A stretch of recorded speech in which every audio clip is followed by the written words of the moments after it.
When my father died, my two sisters walked away with $10 million each, while I got nothing but a beat-up old briefcase that smelled like cheap cologne and regret.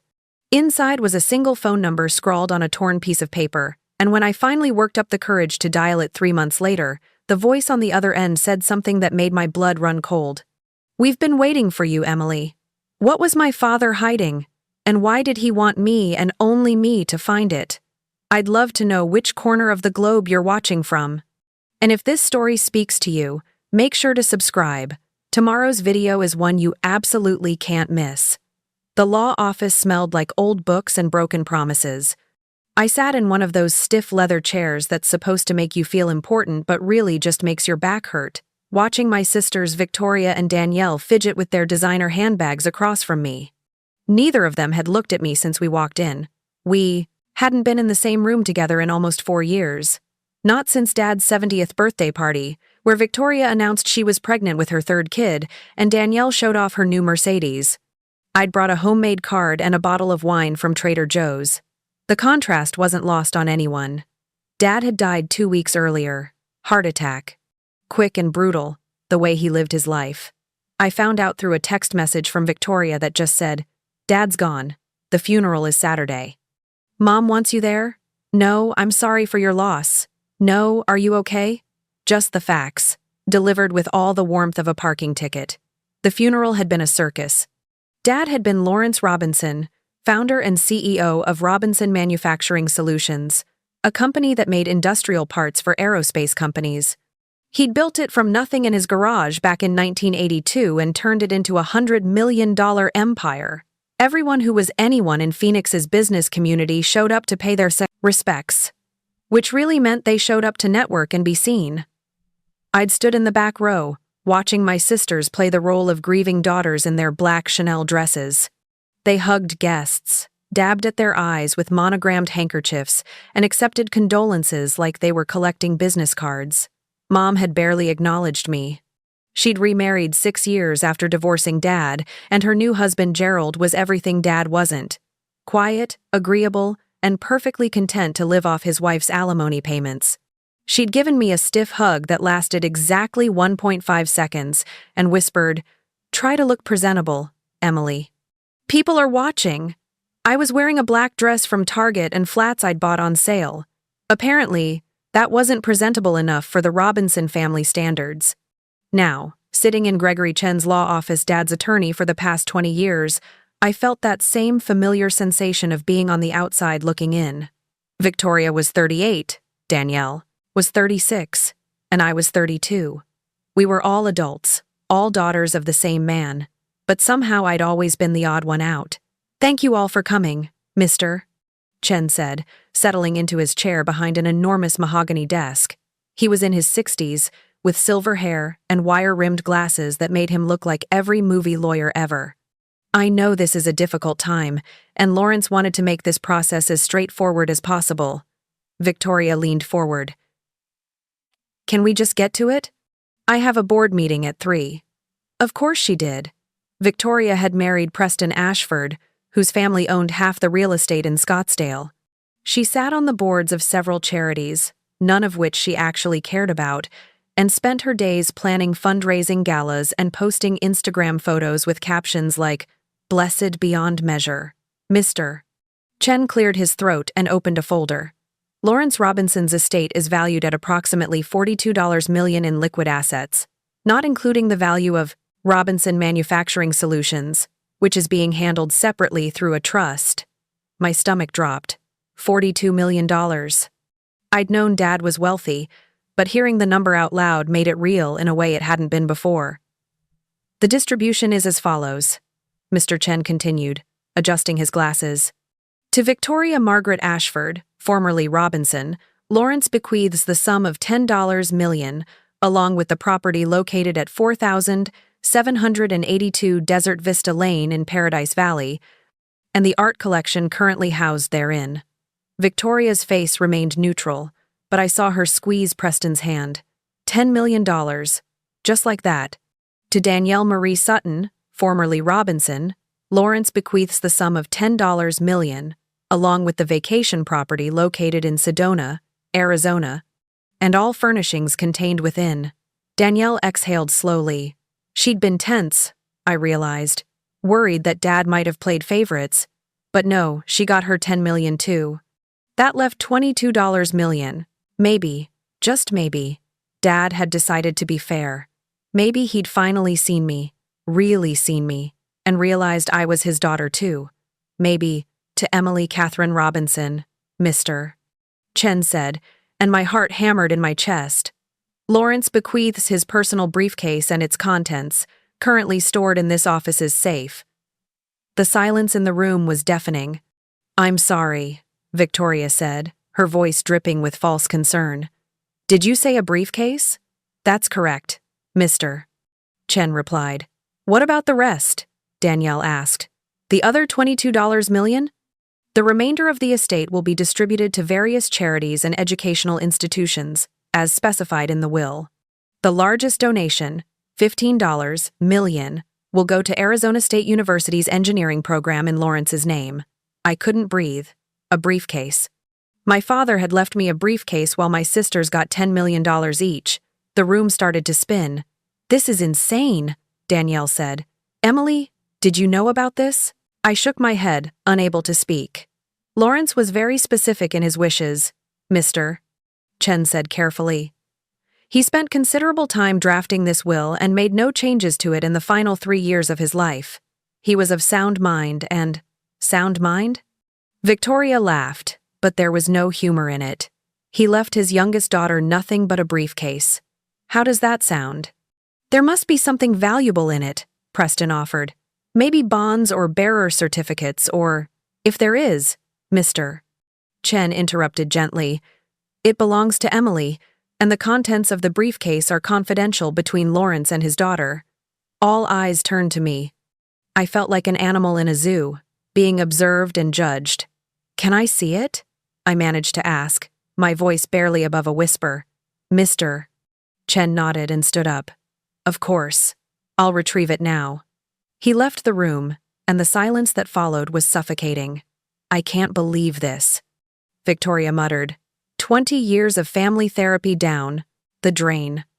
We'd never gone to family therapy. That was just something she said to make herself sound like she'd tried. Maybe there's something valuable, Danielle said again, but she sounded doubtful. Emily, if there are stocks or anything like that, we should probably talk about what? I found my voice, and it came out sharper than I intended. About how you want a piece of my briefcase after you both just inherited $10 million? Danielle had the decency to look embarrassed. Victoria just rolled her eyes. Mr. Chen returned carrying a worn brown leather briefcase. It looked ancient, the kind of thing you'd find at an estate sale for $20. The leather was scuffed and cracked, one of the brass latches was tarnished, and there was a water stain on one corner. He set it on the desk in front of me. This is it? Victoria asked, incredulous. This is it, Mr. Chen confirmed. Emily, your father included a note asking that you open this in private. You're welcome to use the conference room down the hall. I stared at the briefcase. My hands were shaking. We should go, Preston said quietly, touching Victoria's shoulder. The will has been read. There's nothing more to discuss? Victoria stood up, her chair scraping against the floor. Our father just humiliated Emily in death the same way he humiliated her in life, and we're supposed to just walk away? Victoria? I started. No, it's true. He treated you like garbage, Emily. We all know it. And this? She gestured at the briefcase. This is just cruel. The worst part was that she was right. Dad had never hidden his disappointment in me. I hadn't gone into business. I hadn't married rich. I hadn't given him grandchildren so he could show off at the country club. I was a middle school art teacher who lived in a one-bedroom apartment in Tempe and drove a 2012 Honda Civic with a dent in the passenger door. I wasn't a Robinson. Not really. Not in the ways that mattered to him. I'm sorry, Emily, Danielle said, and she actually sounded like she meant it. This isn't fair. But fair didn't matter anymore. Dad was dead, the will was read, and I was sitting in a lawyer's office holding a briefcase that apparently summed up my entire worth to my father. A lot of love and effort went into bringing this story to life. If you're enjoying it, we'd be so grateful if you'd subscribe to our channel. Now, back to where we left off. After my sisters left Victoria in a huff, Danielle with an awkward hug, Mr. Chen led me to the conference room. It was smaller than his office, with a long wooden table and chairs that looked even less comfortable than the ones we'd been sitting in. "Take all the time you need," he said kindly. "I'll be in my office if you need anything." The door clicked shut behind him, and I was alone with my inheritance. The briefcase sat on the table in front of me, looking even shabbier under the fluorescent lights. I ran my fingers over the cracked leather, trying to understand what Dad had been thinking. There had to be a reason. Dad didn't do anything without a reason. I unlatched the briefcase and opened it. Inside was almost nothing. No stocks, no bonds, no hidden treasure. Just a few items scattered at the bottom. An old Phoenix Suns keychain from the 1990 seconds. A faded photograph of Dad as a young man standing in front of what looked like his first factory.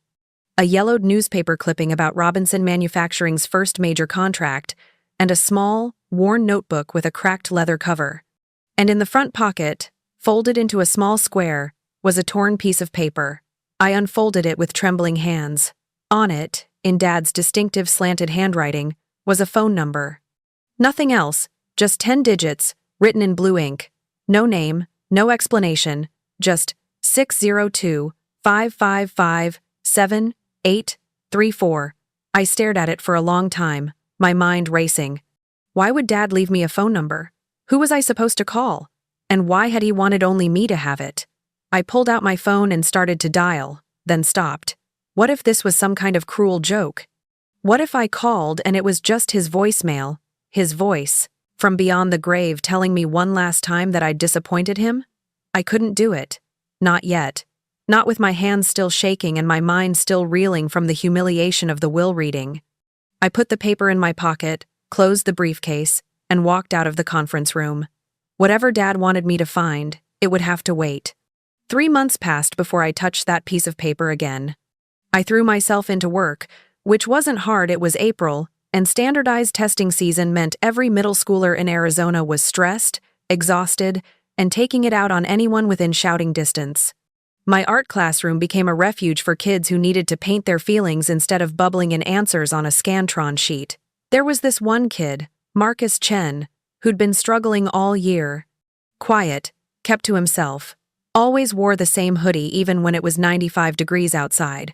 During lunch one day, he stayed behind in my classroom and started working on a charcoal, drawing without saying a word. I watched him pour everything onto that paper: anger, fear, loneliness, things no 13-year-old should have to carry alone. That's really powerful, I told him when he finally set down the charcoal. My dad left, he said simply. 2 months ago. Just walked out. I pulled up a stool next to him. I'm sorry, Marcus.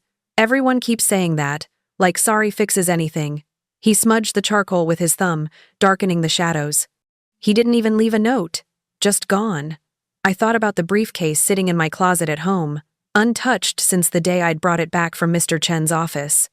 At least my dad had left me something, even if I couldn't understand what it meant. Sometimes people leave pieces of themselves behind, I said, even when they're not here anymore, pieces we have to find on our own. Marcus looked at me like he was trying to decide if I was full of it or not. Then he went back to his drawing. That conversation stuck with me for days. Pieces we have to find on our own. Was that what Dad had done? Left me a piece of himself that I was supposed to discover? But every time I thought about calling that number, my stomach twisted into knots. What if it was disconnected? What if whoever answered had no idea who Lawrence Robinson was? What if it led to something that made me hate him even more? I'd been carrying that paper in my wallet, folded up behind my driver's license. Sometimes I'd take it out just to look at the numbers, like they might rearrange themselves into an explanation.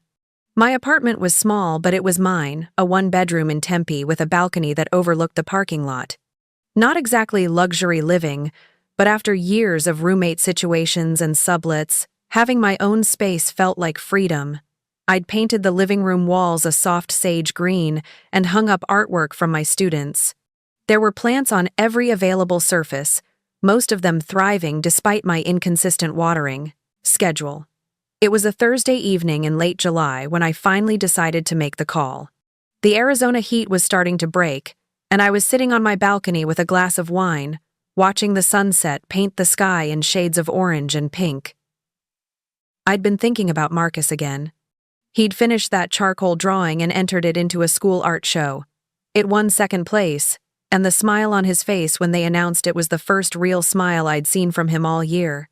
Sometimes you had to take the leap, even when you were scared. I pulled the paper from my wallet and stared at the numbers.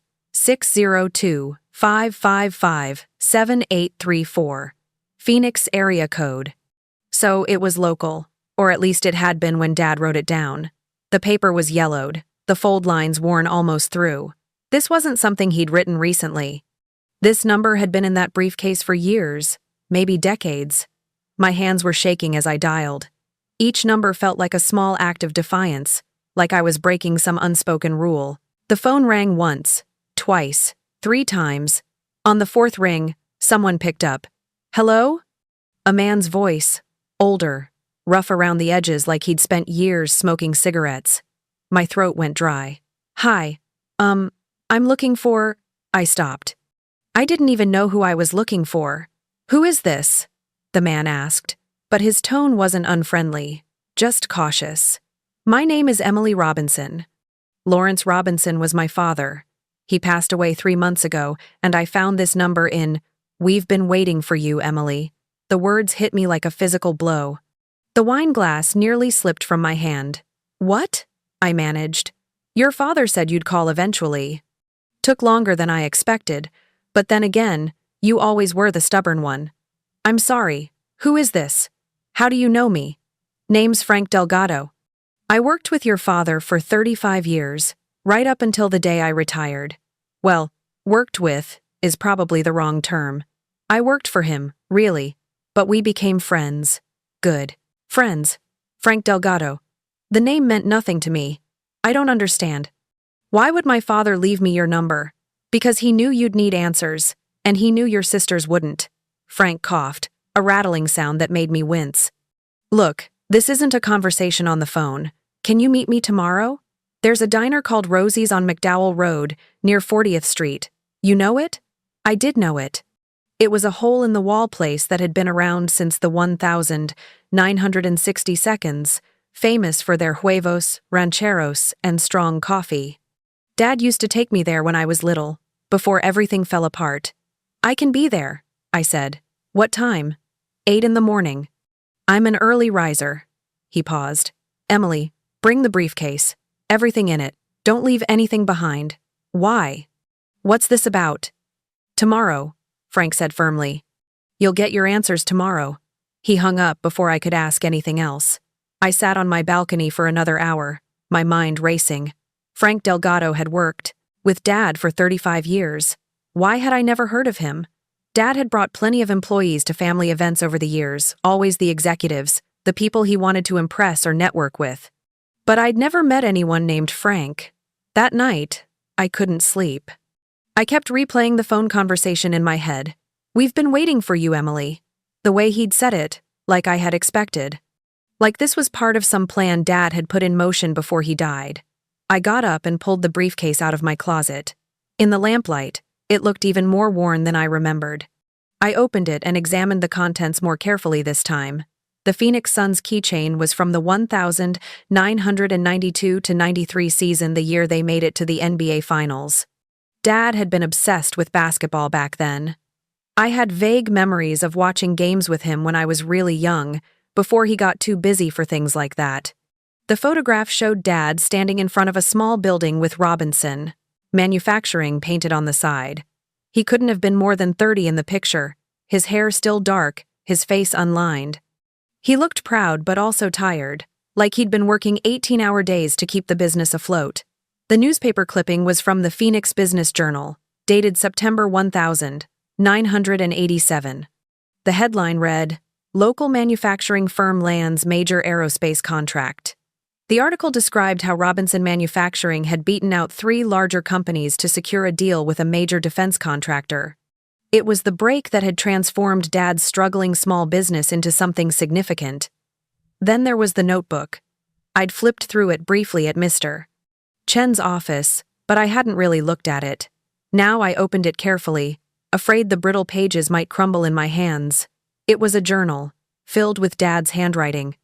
The entries were sporadic, sometimes weeks or months apart. I started reading from the beginning. June 3rd, 1,985. Another. Rejection today. 5th one this month. The banks don't see the potential, and the investors want guarantees I can't give. But I know this business will work. I just need one chance. One person willing to take a risk on me. August 17th, 1,985. Met a man today who might be able to help. Frank Delgado. He's worked in manufacturing for 20 years, knows the industry inside and out. Said he'd think about my offer. I'm not sure I can afford him, but I'm not sure I can afford not to have him either. My heart started pounding. Frank Delgado. He'd been there from the very beginning. I kept reading, flipping through entries about struggles and small victories, about nights when Dad didn't know if he could make payroll, about the day he landed that first major contract. And scattered throughout were mentions of Frank. Frank solved a production problem. Frank negotiated with a difficult supplier. Frank stayed late to help Dad meet an impossible deadline. But there were other entries too. Personal ones. March 14th, 1,989, Victoria's 5th birthday today. Threw her a big party. She seemed happy, but I couldn't shake the feeling that I'm doing this wrong. Margaret says I work too much, that I'm missing the important moments. She's probably right. She usually is. November 2nd, 1,991. Danielle asked me today why I'm never home. She's 6 years old and she's already figured out that work comes first. I told her I'm building something for her future. She said she'd rather have a dad who comes to her dance recitals. That stung more than it should have. January 8th, 1,994. Emily was born today. 3rd daughter. Margaret joked that we should try for a boy, but I think 3 is enough. She's so small, so fragile. I'm terrified. I'm going to screw this up too. I had to stop reading because my vision was blurring with tears. Dad had known he was failing us. He'd written it down in this notebook, acknowledged it to himself even if he never said it out loud. But he hadn't changed. He'd just kept working, kept building his empire, kept missing the moments that mattered. The last entry in the notebook was dated 6 years ago. February 22nd, 2019. Saw Emily today at a coffee shop near ASU. She was with some friends, laughing about something. I almost went over to say hello, but I didn't. What would I even say? I've become a stranger to my own daughter. She's 26 now, teaching art at a middle school, Margaret told me. She's happy, I think. Happy in a way I never was, in a way I never taught her to be. Maybe that's enough. Maybe that's better. He'd seen me. 6 years ago, he'd seen me and walked away. And now he was gone, and all I had were these fragments of a man I'd never really known. Tomorrow I'd meet Frank Delgado. Tomorrow I'll get answers. But tonight, I sat on my bedroom floor with my father's briefcase open beside me, reading his words and trying to understand who he'd really been. I arrived at Rosie's 15 minutes early, clutching the briefcase like it might disappear if I let go. The diner hadn't changed since I was a kid. Same red vinyl booths, same black and white checkered floor. Same neon sign in the window advertising, Best Breakfast in Phoenix, since 1962. The morning rush hadn't started yet. A few construction workers sat at the counter nursing coffee, and an elderly couple shared a stack of pancakes in the corner booth. The smell of bacon and fresh coffee filled the air, and for a moment I was 7 years old again, sitting across from Dad while he read the business section and I colored on the paper placemats. Emily Robinson? I turned to find a man standing by the door. He had to be in his 70s, maybe older, with white hair and a weathered face that spoke of decades spent outdoors. He was tall but stooped slightly, wearing jeans and a faded denim shirt. His eyes were sharp, though the kind of eyes that didn't miss much. "Frank?" I asked. He nodded and gestured to a booth in the back, away from the other customers. We slid into opposite sides, and I set the briefcase on the seat beside me. A waitress appeared almost immediately, her name tag said Rita, and poured us both coffee without asking. "You boys want the usual, Frank?" she asked. "That'd be great, Rita, and whatever the lady wants. Just coffee for now," I said. My stomach was too twisted to think about food. Rita disappeared, and Frank took a long sip of his coffee before looking at me directly. "You look like your mother," he said. "Lawrence always said so. Same eyes, same stubborn set to the jaw. You knew my mother? Met her a handful of times back in the 80s. She'd bring you girls by the factory sometimes, before the divorce." He smiled slightly. "You were maybe 3 or 4. Always had paint on your hands. Even then." I wrapped my hands around the warm coffee mug, trying to ground myself. "Mr. Delgado." "Frank. Please, Frank. I don't understand what's happening. Why did my father leave me your phone number? Why did he leave me anything at all when he gave my sisters millions of dollars?" Frank's expression grew serious. "Because your sisters would have squandered what Lawrence really wanted to pass down. The money means nothing, Emily. It never did. Not to him, anyway. Then what did it mean?" He reached into his jacket pocket and pulled out a thick manila envelope. It was worn at the edges, like it had been handled many times. He slid it across the table to me. "Open it." My hands trembled as I picked up the envelope. Inside were documents, lots of them. Legal papers, financial statements, stock certificates. I pulled them out and started reading, but the words swam in front of my eyes. "What am I looking at?" I asked. "Robinson Manufacturing Solutions," Frank said quietly. "Your father sold the company 4 years ago to a private equity firm for $180 million. But what nobody knew, not your sisters, not your mother, not the business press, was that he kept a 30% stake in a subsidiary company that he'd spun off 6 months before the sale." I stared at him. "A subsidiary company, Robinson Advanced Materials. It's a research and development firm focused on next-generation aerospace composites. Stuff that's way beyond what the original company was doing. Your father saw where the industry was heading and he pivoted, quietly." Frank tapped the documents in front of me. "That subsidiary is now worth approximately $65 million and growing. And as of 3 months ago, when your father passed away, you became the sole owner." The diner seemed to tilt sideways. "That's not possible. I would have known. Someone would have told me. Lawrence set it up through a series of trusts and holding companies specifically to keep it hidden until after his death. He didn't want your sisters to know. He didn't want his ex-wife to know. He didn't want the business vultures who circled him for decades to know." Frank leaned forward. "He wanted you to have it, Emily. You and only you." "But why?" My voice cracked. "He barely spoke to me. He acted like I was a disappointment my entire life. Because you were the only one who didn't want his money," Frank said simply. "Victoria married into wealth and spent her life proving she belonged in those circles. Danielle built her identity around being Lawrence Robinson's daughter, the galas, the charity boards, the social climbing. But you? You walked away from all of it. You chose art and teaching and a life that had nothing to do with his empire." Tears were streaming down my face now. I didn't bother wiping them away. "Lawrence knew he'd failed you as a father," Frank continued, his voice gentle. "He knew he'd prioritized work over everything else, and by the time he realized what he'd lost, you were grown and gone. He couldn't fix the past. But he could give you something that mattered, a future built on the one thing he was actually good at." "Why didn't he just tell me?" I whispered. "Why make it a mystery?"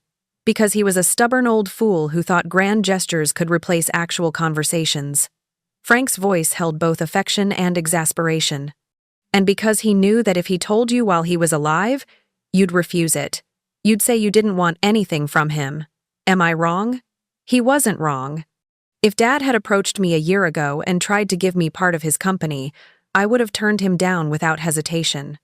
Rita returned with Frank's breakfast eggs over easy, hash browns, wheat toast, and set it down in front of him. She glanced at my face, saw the tears, and quietly refilled both our coffee mugs before disappearing again. Frank ate a few bites, giving me time to compose myself. "Finally," he said, "there's more you should know. Robinson Advanced Materials isn't just sitting there generating passive income. It's actively developing technology that could revolutionize the aerospace industry. Your father poured the last 4 years of his life into it. He hired the best engineers, formed partnerships with universities, and secured patents on 3 different composite materials." He pushed another document toward me. "That's a letter from the Department of Defense.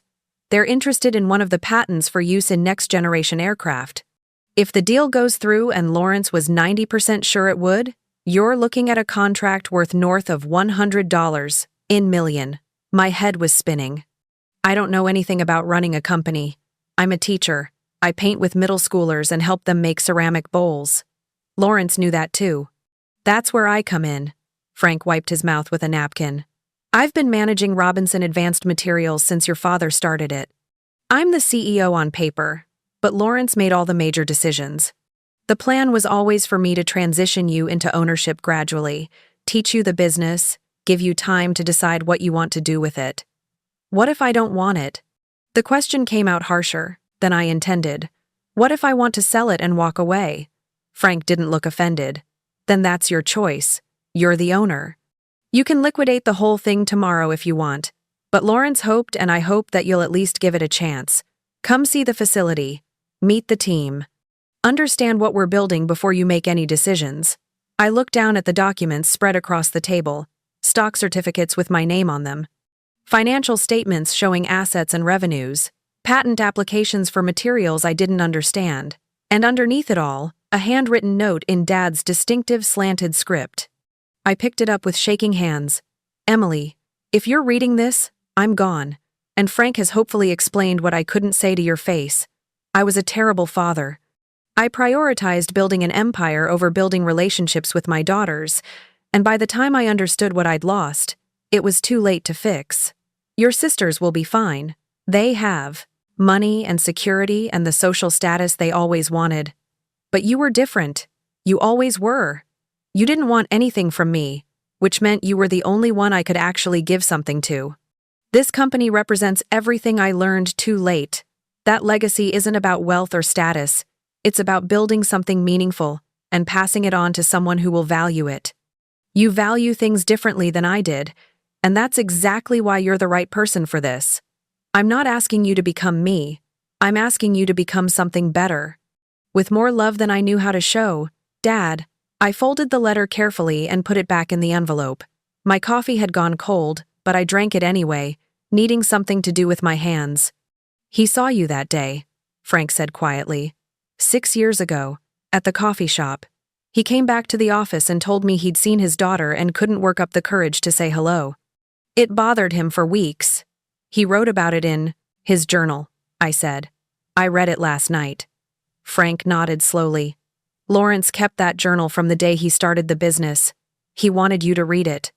I wanted you to understand who he was beyond the CEO persona, the man who was terrified he'd screw up being a father but did it anyway. The man who knew he was failing but couldn't figure out how to stop. He could have just talked to me, I said, anger creeping into my voice. He could have called me, invited me to lunch, anything. Yes, he could have, and he should have. But he didn't. And now all you've got are the pieces he left behind. Frank finished his eggs and pushed his plate aside. The question is, what are you going to do with them? I looked at the briefcase sitting beside me, then at the documents on the table, then at Frank's weathered face. What was I going to do? I called in sick to work for the first time in 3 years. My principal, Mrs. Hernandez, sounded concerned when I told her I needed a few days, but she didn't press for details. Take care of yourself, Emily, she said. The kids will survive without you for a bit. But I wasn't sure I'd survive what came next. Frank had given me the weekend to process everything before scheduling a tour of Robinson Advanced Materials for Monday morning. The facility was in Chandler, about 30 minutes from my apartment, in one of those anonymous industrial parks that you drive past every day without really seeing. I spent Saturday in a fog, alternating between reading Dad's journal and staring at the financial documents Frank had given me. The numbers were staggering. Monthly revenues, research budgets, payroll for 47 employees I'd never met. By Sunday evening, I'd convinced myself at least a dozen times to sell everything and go back to my simple life. But then I'd read another entry from Dad's journal, and the certainty would crumble. October 12th, 2020. Started working on the new composite formula today. Frank thinks I'm crazy for pivoting at my age, but I can't shake the feeling that this is what I'm supposed to be doing. Not building someone else's empire anymore. Building something that matters.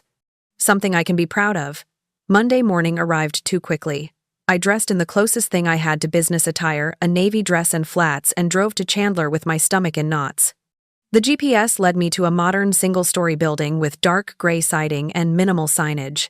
If you weren't looking for Robinson Advanced Materials, you'd miss it entirely.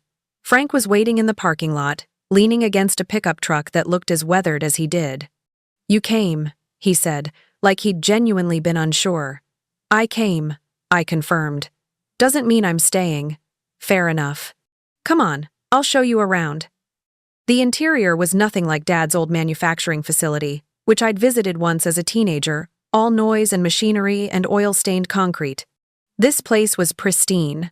The lobby had polished concrete floors, modern furniture, and framed patents on the walls. Through a glass partition, I could see a laboratory with equipment I didn't recognize, and people in white coats working at various stations. "We've got 3 divisions," Frank explained as we walked through a hallway lined with employee photos. Materials science, testing and validation, and business development. Most of our team came from aerospace backgrounds: Boeing, Lockheed, NASA. Your father convinced them to take a chance on a startup. How did he do that? Money helped, but mostly, vision. Lawrence could paint a picture of the future that made people want to be part of it. Frank stopped in front of a door marked Conference Room A. "There are some people I want you to meet." Inside, 5 people sat around a conference table. They stood when I entered, and I felt immediately out of place in my target dress among their button-downs and blazers. "Everyone, this is Emily Robinson," Frank said. "Emily, this is the leadership team." A woman in her 40s with sharp eyes and carefully styled black hair stepped forward first. "Dr. Sarah Kim, Chief Science Officer." "I'm so sorry for your loss. Your father was an exceptional man." "James Patterson, Operations Director," said a burly guy with a graying beard. "Been here since day one." The others introduced themselves: Rachel Orozco from Business Development, David Tran, who handled quality assurance, and Jennifer Walsh, the CFO. They all offered condolences, all seemed genuinely sad about Dad's death, and all looked at me with a mixture of curiosity and concern. "I'm sure you have questions," I said, my voice steadier than I felt. "To be honest, I have about 1,000 myself. Let's start with the basics, Doctor," Kim suggested, gesturing for everyone to sit. "Frank said you're not familiar with our work, so I'll keep it simple. We develop composite materials for extreme environments, specifically high heat, high stress, applications in aerospace. The traditional materials used in aircraft have limitations. We're working on solutions that are lighter, stronger, and more heat-resistant." She pulled up a presentation on a screen at the front of the room. Charts and graphs appeared, showing performance metrics that meant nothing to me. "Our flagship product is RX-7, a carbon fiber composite infused with a proprietary ceramic matrix. In testing, it's shown a 40% improvement in heat resistance compared to current industry standards, while reducing weight by 25%. The Department of Defense is very interested," Rachel added. "We're in final negotiations for a contract that would put RX-7 into the next generation of fighter jets." Jennifer, the CFO, spoke up. "That contract would be worth $120 million over 5 years, with potential for renewal. It would transform this company from a promising startup into a major player." I felt like I was drowning. "And you're telling me this because decisions need to be made," Jennifer said, not unkindly. "The DoD wants answers by the end of the month. There are also 3 private aerospace companies that have expressed interest in acquisition. We could sell Robinson Advanced Materials tomorrow for $80 million, easy. But if we land the DoD contract first, we're looking at valuations north of $150 million. Your father wanted to see the DoD contract through," Frank said. "He believed in the technology and what it could mean for the industry. But ultimately, it's your call now." The weight of it pressed down on my chest. 47 people worked here. 47 families depending on whatever decision I made.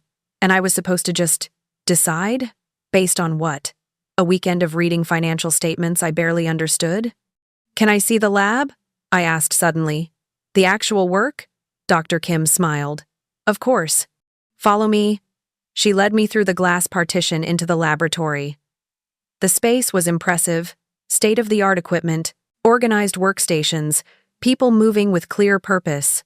Dr. Kim introduced me to several researchers, all of whom lit up when they talked about their projects. A young guy named Theo, who couldn't have been more than 25, showed me a sample of RX-7. It looked like a dark gray piece of fabric, deceptively simple. "This is it?" I asked. "This is it," he confirmed. "Doesn't look like much, but under stress testing, this material performed better than anything else on the market. Mr. Robinson, your father, he used to come watch the tests, got genuinely excited when we hit new benchmarks." Theo's expression grew wistful. "He'd call us all into the break room and buy pizza to celebrate, said we were making history." Something in my chest cracked. That sounded like a version of Dad I'd never known. Someone who celebrated with his team, who got excited about their achievements, who was present for the small victories. Did he talk about his family? I asked quietly. Did he ever mention his daughters? Theo glanced at Dr. Kim, uncertain. She nodded slightly, giving him permission. "Sometimes," Theo said. He kept a photo in his office. 3 girls, different ages. He'd look at it when he thought no one was watching. He paused. One time, about a year ago, I asked him about it. He said his greatest regret was that he'd figured out how to build companies but never figured out how to build relationships. Said if he could do it over, he'd do everything differently. I had to look away, blinking back tears. Dr. Kim put a gentle hand on my shoulder. "Your father was complicated, Emily. But he was trying, in his own way, to make things right. This company meant something to him beyond profit. It was about legacy, yes, but also about proving to himself that he could still create something meaningful." We finished the tour in silence. Frank walked me back to my car, and neither of us spoke until I had my keys in my hand. "What happens if I say no?" I asked. "If I sell everything?" "Then you walk away with a fortune and these people find new jobs," Frank said simply. "The technology will still exist. Someone else will develop it. The world keeps turning. And if I stay? Then you figure it out. One day at a time. With help from people who knew your father and believed in what he was building." Frank leaned against my car. "I'm not going to lie to you, Emily. This won't be easy. You'll make mistakes. You'll have moments where you feel completely out of your depth, but you'll also have the chance to be part of something bigger than yourself." I looked back at the building. Through the windows, I could see people moving around inside, working, collaborating, building. 47 people who came to work every day believing in something Dad had started. "I need more time," I said. "Take what you need. But Emily?" Frank's voice was serious. "Time is the one thing we don't have much of. The DoD wants an answer in 3 weeks. And your sisters? They're going to find out eventually. When they do, things will get complicated." My blood ran cold. How would they find out? Because nothing stays secret forever, and because your sister Victoria has connections in the Phoenix business community. Frank sighed. "Lawrence tried to protect you from the fallout, but there's only so much planning you can do." I got in my car and sat there for a long moment, hands on the steering wheel, trying to process everything.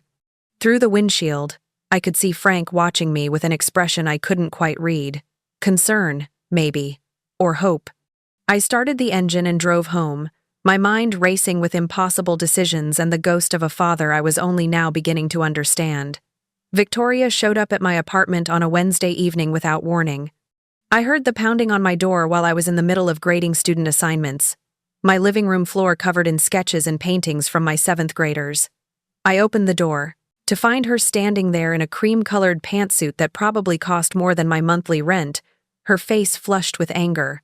"When were you planning to tell us?" she demanded, pushing past me into the apartment. My stomach dropped. "Victoria, I don't know what you're don't you dare lie to me." She whirled around, and I saw Danielle standing in the hallway behind her, looking uncomfortable but determined. Preston's attorney was doing some routine estate research and found paperwork filed with the Arizona Corporation Commission. Robinson Advanced Materials. Majority shareholder, Emily Catherine Robinson. "Want to explain that?" I closed the door slowly, my mind racing. 3 weeks.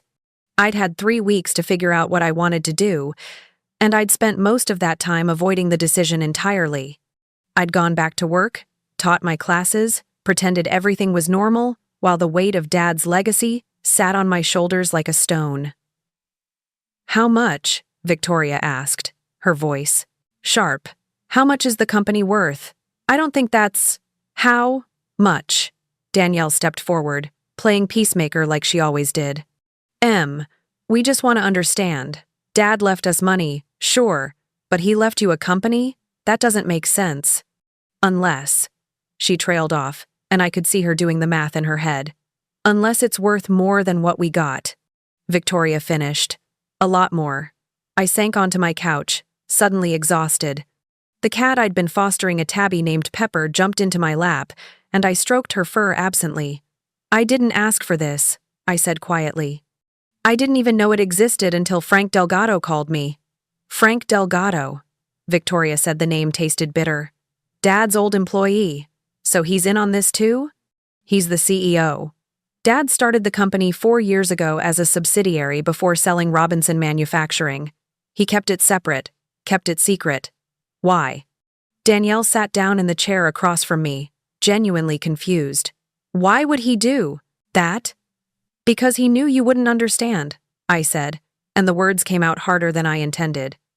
"He knew you'd see it as just another asset to liquidate.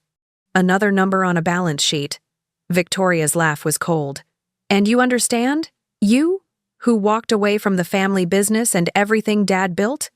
You, who became a teacher making $45,000 a year. $48,000 actually," I corrected, which was petty, but I couldn't help myself. "This is insane." Victoria started pacing my small living room, her heels clicking on the hardwood floor. "There has to be a legal challenge here. Undue influence, diminished capacity, something. No rational person would leave the bulk of their estate to—" She stopped herself, but the damage was done. "To the daughter who disappointed him?" I finished. "The one who didn't marry rich or join the country club or give him grandchildren he could brag about?" "That's not what I was going to say." "Yes, it was." I stood up, and Pepper jumped off my lap with an annoyed meow. "You want to know why Dad left me? Because I was the only one who didn't want anything from him. Because I built a life that had nothing to do with his money, or his status, or his expectations. So, this is what? A reward for being rebellious?" Victoria's voice dripped with sarcasm. "For rejecting everything he worked for. It's not a reward. It's a responsibility." I grabbed Dad's journal from my coffee table and thrust it at her. He wrote about it. About how he failed us. About his regrets. He knew he'd messed up as a father, and this was his way of trying to make it right. Victoria didn't take the journal. "By cutting us out?" "He didn't cut you out. He gave you $10 million each. Which is nothing compared to what you got," Victoria shot back. "Preston's attorney estimated the company's value at $65 million minimum. That's more than triple what Danielle and I received combined. The number hung in the air between us." Danielle looked stricken. Victoria looked vindicated. "Is that true?" Danielle asked softly. "Is the company worth that much?" I nodded, unable to speak. "Jesus, Emily." Danielle stood up and walked to the window, staring out at the parking lot. I don't even know what to say." "Say you'll contest the will," Victoria said immediately. "Say we'll fight this together. Dad clearly wasn't in his right mind. He was sick, maybe not physically, but mentally. No father would do this to his children unless—" "Unless what?" I interrupted. "Unless he saw something in me that he didn't see in you?" The silence that followed was devastating. Victoria's face went pale, then flushed red. "How dare you?" "I'm not saying I'm better," I said quickly, trying to backtrack. "I'm just saying Dad saw things differently. He valued different things than we thought he did." "He valued spite, apparently," Victoria said. "He wanted to hurt us one last time, and he used you to do it. That's not fair. None of this is fair." Victoria's voice rose, and I remembered my neighbors with thin walls. We spent our entire lives trying to make him proud. Every achievement, every success, every milestone, we did it thinking maybe this time he'd actually see us, actually value us. And what did we get? Money. Cold, Impersonal money. But you? You walked away from him, from the family, from everything, and you got his legacy. Her voice broke on the last word, and I realized with a shock that she was crying. Victoria, who never showed weakness, who armored herself in designer clothes and carefully curated social media posts, was crying in my tiny apartment. Danielle moved to her sister's side, putting an arm around her shoulders. They'd always been closer to each other than either of them was to me, only 2 years apart, compared to the 4-year gap between Danielle and me. This isn't about money, Danielle said quietly, looking at me. Not really. It's about what the money represents. Dad's final judgment on who we were to him. That's not, I started, but stopped. Because she was right. That's exactly what it was. What are you going to do with it? Victoria asked, wiping her eyes with the back of her hand. The company? I don't know, I admitted. There's a Department of Defense contract being negotiated. If it goes through, the company could be worth twice what it is now. Frank wants me to see it through. The employees are counting on it. Employees you didn't even know existed a month ago, Victoria pointed out. Why is their future your responsibility? Because Dad made it my responsibility. Dad's dead, Victoria said flatly. He doesn't get to control your life from beyond the grave. But that's exactly what he was doing, wasn't it? Even in death, Lawrence Robinson was still making decisions that affected all of us. My phone buzzed. A text from Frank. Due meeting moved up. This Friday. Need your decision by Thursday. I showed the text to my sisters. What does that mean? Danielle asked. It means I have 2 days to decide whether to move forward with the contract or sell the company, I explained. If I sell now, I get $80 million. If I wait and land the DoD contract, it could be $150 million, or it could fall through, and the value drops. Sell, Victoria said immediately. Take the money and be done with it. It's not that simple. There are employees, research projects, patents. None of which are your problem, Victoria interrupted. Emily, you're a teacher. You have no business running a technology company. Sell it, take the money, and invest it properly. You'll never have to work again. Maybe I want to work, I said. Maybe I like teaching. Then teach, Danielle said reasonably. But you can teach knowing you have financial security. You can teach because you want to, not because you have to. They both had valid points. Selling made logical sense. I'd walk away with more money than I could spend in 10 lifetimes, and I'd never have to think about composite materials or Department of Defense contracts again. But something held me back. Maybe it was the look on Theo's face when he talked about Dad celebrating their breakthroughs. Maybe it was Dr. Kim's passion when she explained the technology. Maybe it was just stubbornness, the same trait Dad had called out in his letter. I need to think about it, I said finally. Victoria shook her head. You're going to keep it, aren't you? You're going to try to run Dad's company and prove something to his ghost. I don't know what I'm going to do, I said honestly. But whatever I decide, it's my decision to make. Dad left it to me. Dad made a mistake, Victoria said coldly. And when you inevitably screw this up, because you will, Emily, you have no experience and no idea what you're doing. Remember that we offered to help. Remember that we tried to save you from yourself. She walked to the door and paused with her hand on the knob. If you go through with this, don't expect support from us. We're done pretending to be a family. We stopped being a family years ago, I said quietly. Victoria flinched like I'd slapped her, then walked out. Danielle lingered for a moment, looking torn. For what it's worth, she said, I hope you make the right choice. Whatever that is. Then she was gone too, and I was alone in my apartment with Pepper and a decision that would change everything. My phone buzzed again. Another text from Frank. Believe in yourself the way your father believed in you. I stared at those words for a long time, wondering if they were true. Had Dad really believed in me? Or had he just run out of other options? 2 days. I had 2 days to decide who I wanted to be. I didn't sleep that night. I sat on my balcony with Dad's journal open in my lap, reading entries by the light of my phone until my eyes burned. April 3rd, 1998. Emily drew me a picture today at preschool. It's supposed to be our family, but I'm just a stick figure in the corner. Margaret says it's because I'm never home. She's right, but what am I supposed to do? If I don't work, we lose everything. September 19th, 2003. Victoria made the honor roll again. Danielle's soccer team won regionals. Emily's teacher says she's talented at art but struggles with math. I don't know how to connect with any of them anymore. They feel like strangers. December 25th, 2011. Christmas dinner was awkward. The girls are older now, adults. Really, and we have nothing to talk about. Emily barely said 10 words the entire night.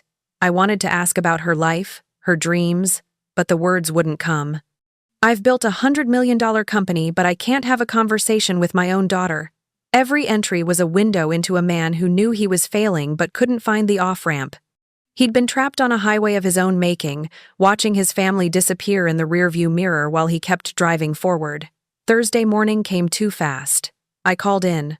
Sick again, Mrs. Hernandez was definitely going to have questions when I came back and drove to a coffee shop I'd never been to, somewhere I could think without running into anyone I knew. I ordered a latte and sat in the corner, my laptop open to the financial projections Frank had sent me. Revenue models, growth forecasts, risk assessments. The numbers all pointed to keeping the company and pursuing the DoD contract. It was a smart business decision, but I wasn't a business person. I was a teacher who helped kids discover they could create something beautiful out of nothing but clay and imagination. My phone rang. It was Frank. I know you said you needed until tonight, he said, but I wanted to give you some additional information before you decide. Okay. The team took a vote yesterday. Completely unofficial. Nothing binding. But they wanted you to know that they believe in this project. All 47 employees voted to stay, regardless of whether you keep the company or sell it. They're not worried about job security. They're worried about seeing this through. My throat tightened. They voted? Dr. Kim's idea. She said you should know what you'd be walking away from if you sell. It's not just technology and patents. It's people who believe in your father's vision and want to see it realized. That's not fair, I whispered. You're making this harder. Good. It should be hard. Easy decisions don't change lives. Frank paused. Emily, I'm not going to tell you what to do. But I will tell you this. Your father spent his whole life building things. Companies, wealth, reputation. But the thing he was most proud of? It was this company. Because for the first time, he built something that wasn't about ego or proving himself. It was about creating technology that could actually make a difference. After Frank hung up, I sat there staring at my laptop screen until the words blurred together. I thought about my students' kids like Marcus who needed art class because it was the only place they felt safe. I thought about Victoria's tears and Danielle's disappointment. I thought about Dad standing outside that coffee shop 6 years ago, too afraid to say hello to his own daughter. And I thought about Theo's face when he showed me the RX-7 composite, the pride and excitement in his voice. Your father used to come watch the tests. Got genuinely excited when we hit new benchmarks. Dad had found something worth being excited about, something worth celebrating. Maybe not in time to save his relationships with his daughters, but in time to build something meaningful. I closed my laptop and pulled out my phone. The text to Frank was simple. I'm in. Let's do the DoD presentation. His response came immediately. I'll pick you up tomorrow at 7 a.m. Wear something professional. And Emily? Your father would be proud. I drove home in a daze, wondering if I'd just made the best or worst decision of my life. That evening, I did something I hadn't done since I was a kid. I called my mom. She answered on the third ring, sounding distracted. Emily? Is everything all right? I need to tell you something, I said. About Dad's will. There was a pause. Victoria already called me. She's quite upset. I know. That's why I'm calling. I want you to hear my side. Mom sighed. Emily, whatever your father did, he had his reasons. He always did. He left me a company, Robinson Advanced Materials. It's worth about $65 million. Another pause, longer this time. I see. Did you know? I asked. Did he ever mention it? Your father and I barely spoke after the divorce, Mom said carefully. He sent child support and alimony. We coordinated holidays when you girls were young, but that was it. I knew he'd sold Robinson Manufacturing, but I assumed he'd retired. He didn't retire. He built something new. Of course he did. There was something almost sad in her voice. Lawrence couldn't stop building. It was who he was. The tragedy is that he never understood he should have been building relationships instead of companies. I think he understood, I said quietly. Eventually. Too late, but he understood. What are you going to do with it? The company. I'm keeping it. At least for now. We're presenting to the Department of Defense tomorrow. Mom was quiet for so long I thought the call had dropped. Then, your father would have loved that. He always wanted to work on defense contracts, said it was the pinnacle of the industry. I'm terrified, I admitted. I don't know what I'm doing. Nobody does, sweetheart. We're all just making it up as we go along. She paused. For what it's worth, I think you should do it. Not because of the money or because it's what Lawrence wanted, but because you've spent your whole life being safe. Maybe it's time to take a risk. After we hung up, I sat on my couch feeling lighter than I had in days. Mom had never been particularly warm or supportive. She'd checked out emotionally after the divorce, but that conversation felt like something. Maybe not forgiveness or understanding, but acknowledgement at least. I spent the rest of the evening going through my closet, trying to find something appropriate for a Department of Defense meeting. Everything I owned was casual or teacher appropriate, which apparently meant colorful and comfortable rather than authoritative and professional. Finally, I gave up and drove to Target, where I bought a black blazer, gray slacks, and a white blouse. It wasn't designer, but it would have to do. Back home, I practiced introducing myself in the mirror. Hi, I'm Emily Robinson, owner of Robinson Advanced Materials. The words felt foreign in my mouth, like I was speaking a language I'd only just learned. Hi, I'm Emily Robinson. My father founded this company. Better, but still not right. Hi, I'm Emily Robinson, and I'm here to tell you about technology that could change aerospace engineering. I gave up and went to bed, but sleep was impossible. I kept imagining all the ways tomorrow could go wrong. What if I said something stupid? What if they asked technical questions I couldn't answer? What if they took one look at me and decided this company wasn't worth their time?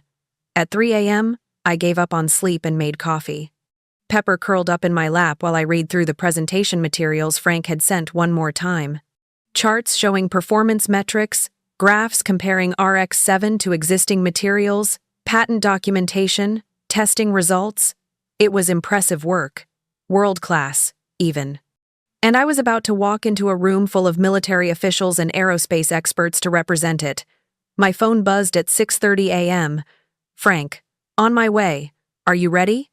I looked at myself in the mirror, Target blazer, minimal makeup, hair pulled back in a professional bun.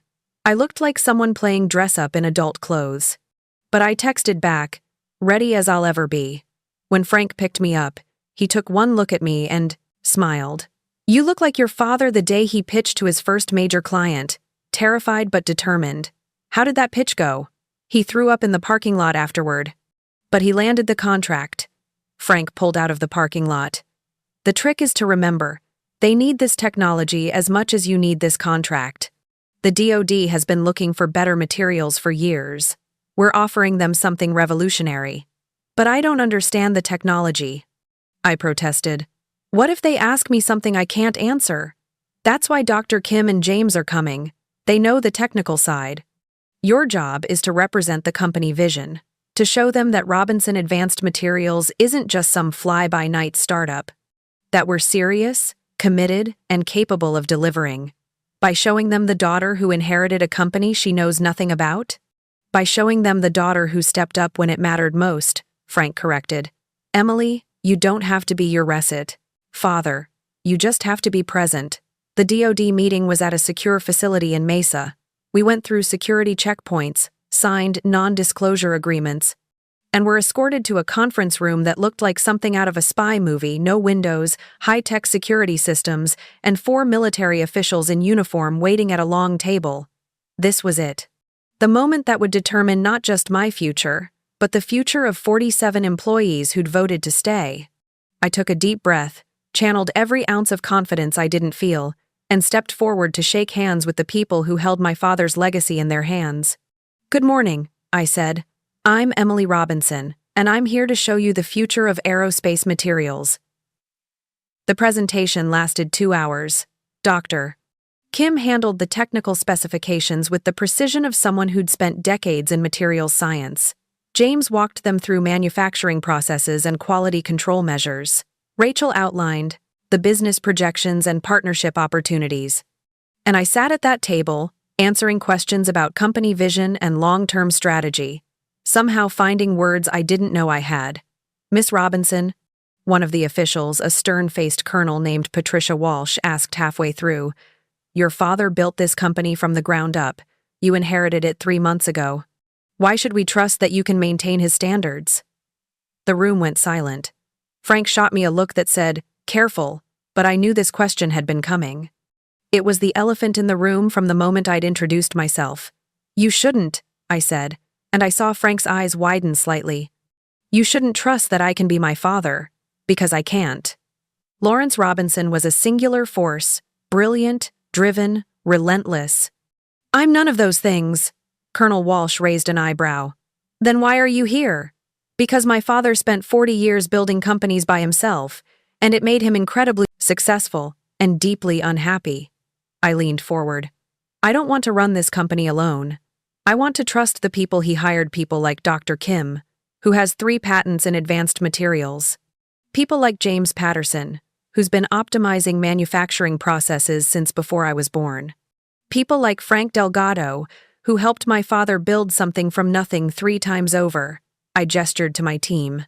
"My father's genius was in recognizing talent and building systems.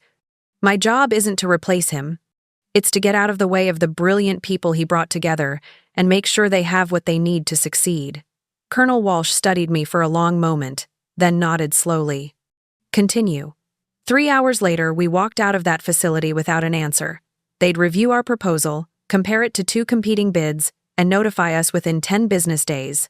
"You did well," Frank said as we drove back to Chandler. "Really well. The humility angle was smart." "It wasn't an angle," I said tiredly. "It was the truth." "I know. That's why it worked." The next 10 days were the longest of my life. I went back to teaching, but my mind was constantly elsewhere. My students noticed Marcus asked me if everything was okay after I approved a project proposal without actually reading it. "Just dealing with some family stuff," I told him.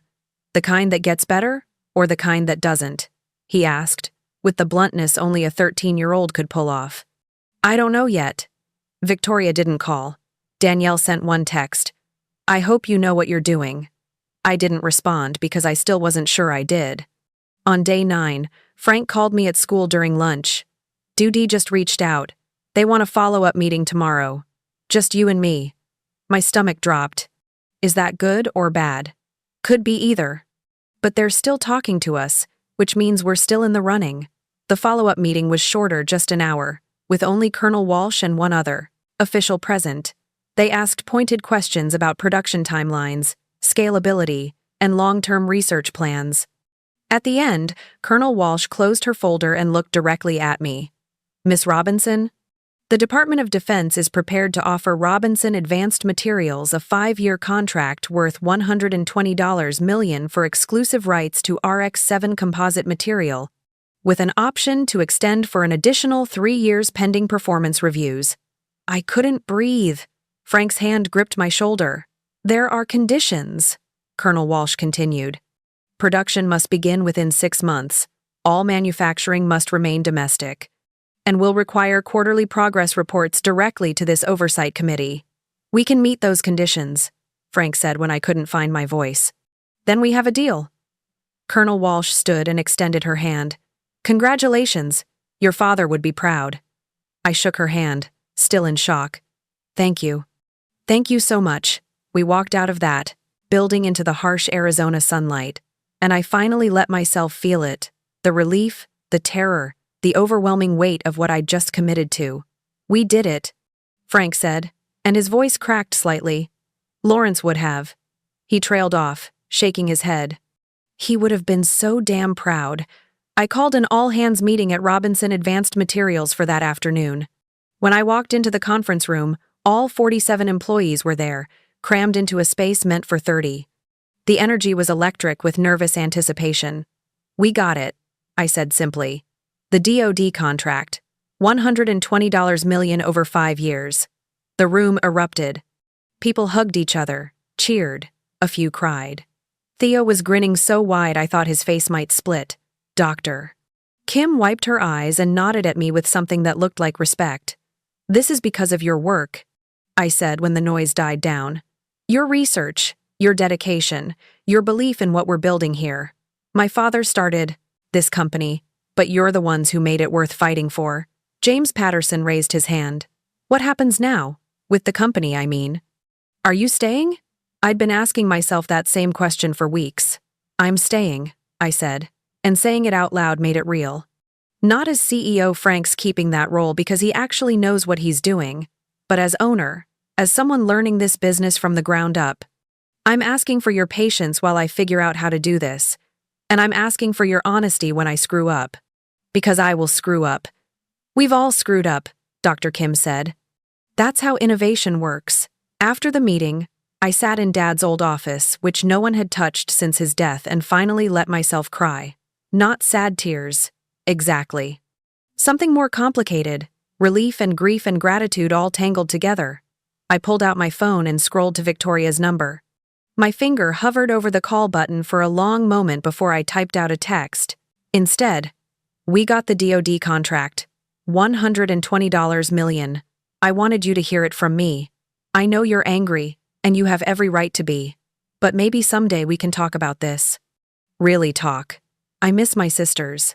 I hit send before I could second-guess myself. Danielle responded within minutes. That's amazing, Em. Congratulations. Can we get coffee next week?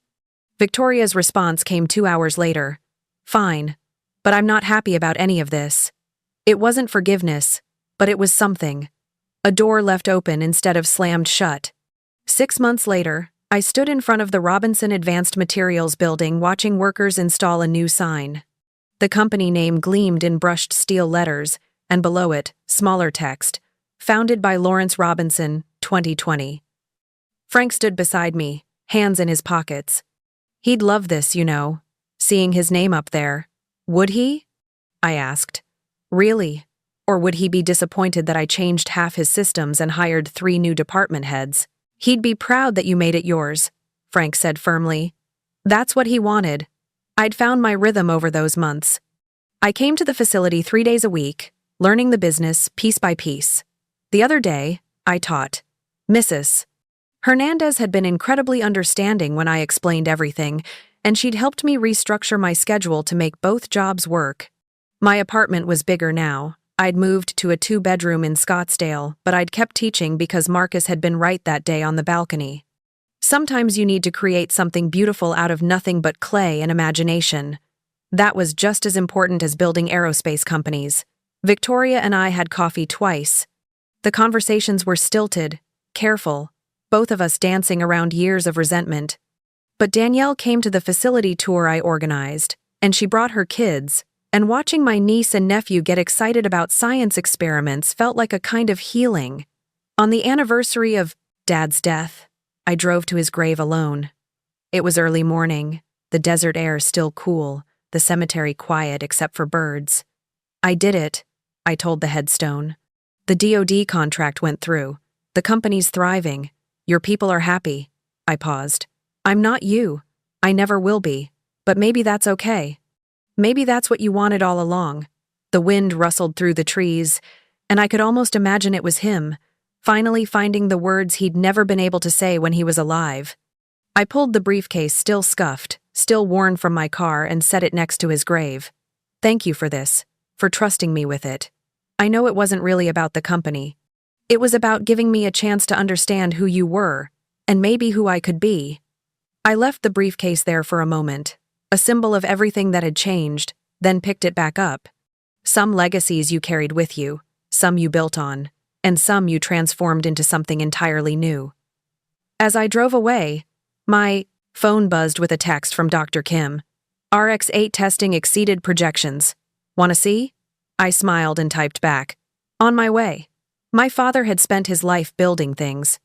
Now it was my turn, not because I had to, not because his ghost demanded it, but because somewhere between a mysterious phone number and a DoD contract, I'd discovered I wanted to. And that made all the difference. Looking for more? We've got 2 amazing stories ready for you right on screen. If this one touched you, these are absolutely worth your time. Click to watch them now. And hey, subscribe and hit that bell to never miss our latest uploads.